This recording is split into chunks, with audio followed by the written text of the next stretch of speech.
সমস্ত বিএনপি সাবেক সভাপতি কেন্দ্রীয় নির্বাহী সদস্যরা আপনাদের সঙ্গে পাই। তার আগে আপনারা জানাচ্ছি আমাদের এদিকে বিএনপি সকল থেকে আমরা আমাদের কেন্দ্রীয় নেতৃত্বের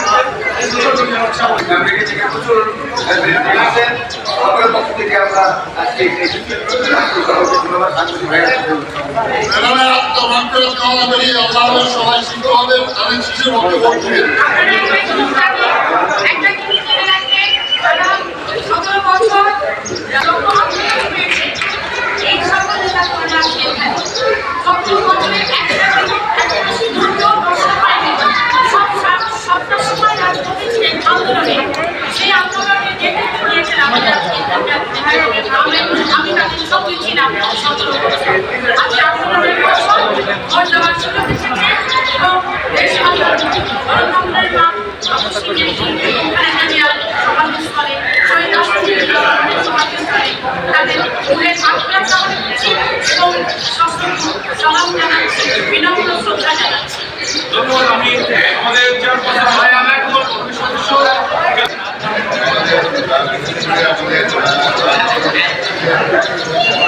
বক্তব্য যদি পরে